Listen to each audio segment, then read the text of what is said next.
할렐루야. 오늘도 주님의 크고 놀라우신 은혜와 평강이 여러분에게 함께 하시기를 간절히 축복합니다.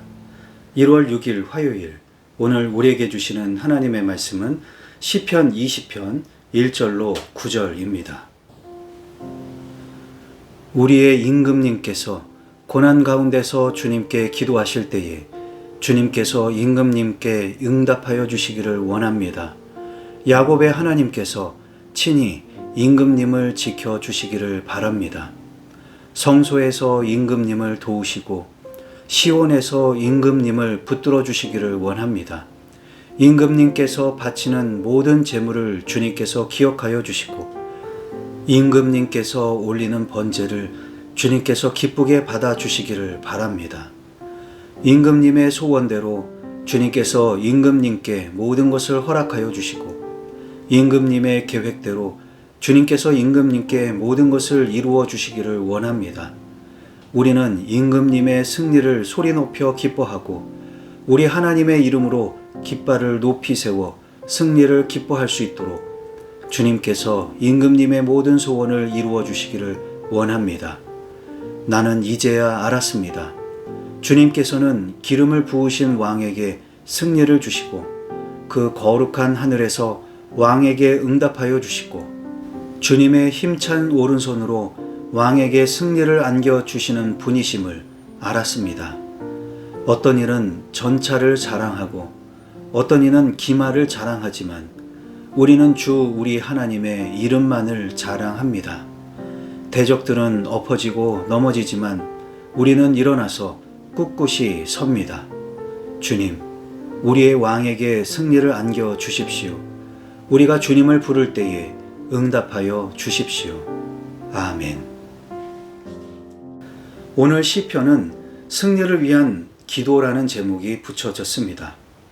왕이 전쟁에 출전하기 전에 왕을 위해 또는 왕의 승리를 위해 기도하는 내용입니다. 우리는 이런 시편을 제왕시라고 부릅니다.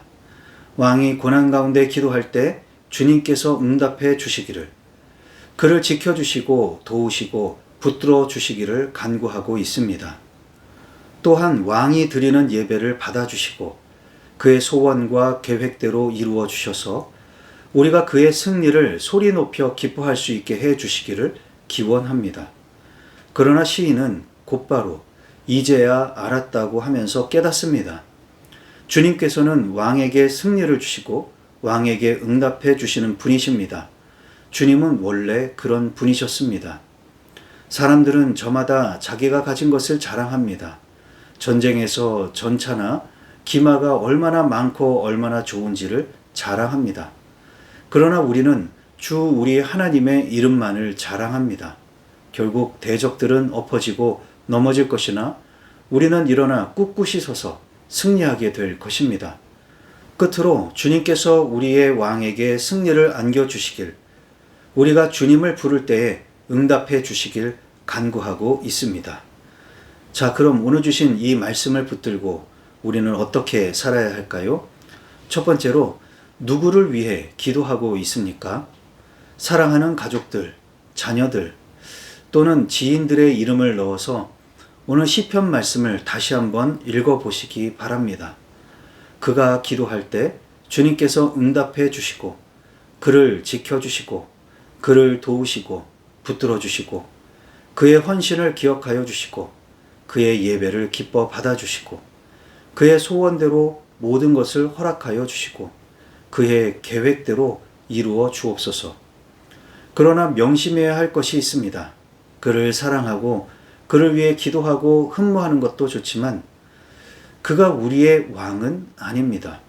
우리의 왕은 오직 한 분, 예수 그리스도이십니다. 사람이 나의 왕이 되는 순간 주님은 뒷전이 되고 맙니다. 그 사람은 우상이나 다를 바가 없어집니다.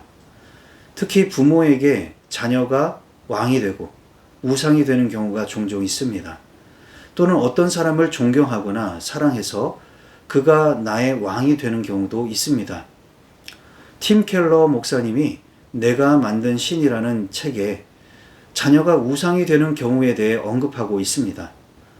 그리고 그런 일이 생기지 않도록 대처하는 방법에 대해 이렇게 충고하고 있습니다. 자녀를 덜 사랑하라는 것이 아니라 하나님을 더 사랑하라. 오늘 본문 6절에서 시인은 이제야 알았다고 하죠. 무엇을 알았다는 것일까요? 육신의 왕을 위해 기도하면서 하나님을 주목하기 시작합니다. 하나님이 어떤 분이신지, 하나님이 왕을 얼마나 더 사랑하고 각별하게 여기시는지를 깨닫게 된 것입니다. 그러자 그는 하나님의 이름을 자랑한다고 합니다. 누군가를 사랑하고 그를 위해 기도하십시오. 그러나 그가 우상이 되지 말아야 합니다. 이를 위해 하나님을 더 사랑하고 하나님이 어떤 분이심을 잊지 마시기 바랍니다. 우리가 자랑할 이는 오직 예수 그리스도 한 분밖에 없습니다. 두 번째로, 하나님을 어떻게 자랑하고 있습니까? 저도 자랑할 만한 것이 꽤 많이 있습니다. 우리 집에서 제일 값나가는 소중한 물건도 생각이 나고 우리 가족들도 생각이 납니다. 무엇보다도 저는 우리 교회, 교인들이 자랑스럽습니다. 어려운 개척교회를 시작하고 함께 동참해 주신 한 분 한 분이 무척 고맙고 대견스럽기에 저에게 자랑이 되는 것입니다. 그런데 이것도 참 조심해야 하겠다는 생각이 들었습니다. 지난 주일은 우리 교회 설립 2주년이었는데 교인들이 작년보다 좀 더 늘어났습니다. 물론 줄어든 것보다 늘어났으니 좋은 일이죠. 그러나 우리 교회 장년들이 특송을 하는데 사람이 많은 것보다 사랑이 많은 교회라는 가사를 들었습니다. 연민규 님이 지은 교회라는 제목의 찬양입니다. 이 가사를 통해서 깨닫게 되는 것이 있었습니다. 그렇지, 사람이 많은 것 자랑해서 뭐 할까? 그러면 교인들 100명이 모이고 1000명, 10,000명이 모이는 교회가 가장 자랑스럽겠죠? 반대로 적게 모이는 교회는 자랑스럽지 않은 교회일까? 그렇습니다. 우리 교회는 처음에 10명으로 시작했지만 그때도 자랑스러웠고 지금 더 늘었지만 지금도 자랑스럽습니다.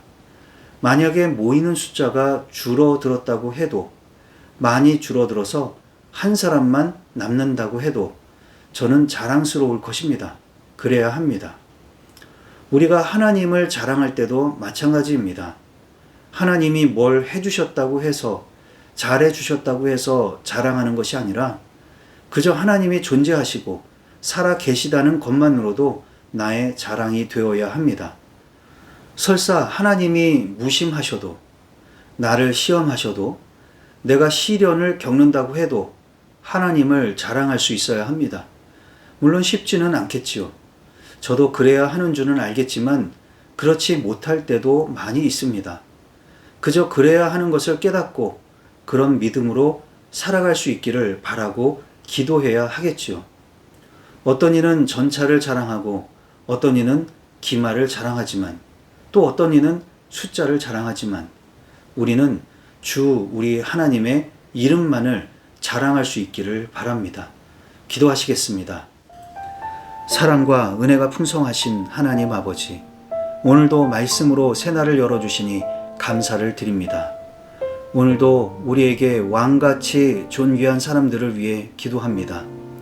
그들이 잘 되고 잘 풀려지기를 위해 기도합니다. 그러나 그들이 우리의 왕이 되지는 않게 하시고 언제나 변함없이 주님만을 왕으로 모시고 살아갈 수 있는 우리가 되게 하옵소서. 또한 우리가 주님을 자랑할 때 주님께 받은 게 많아서 자랑하는 것이 아니라 주님께 받은 게 없다고 불평한 것도 아니라 주님께서 존재하시고 살아계시는 것만으로도 자랑할 수 있게 하시고 그럴 수 있는 믿음과 넉넉한 마음을 허락해 주옵소서. 예수님의 이름으로 기도하옵나이다. 아멘.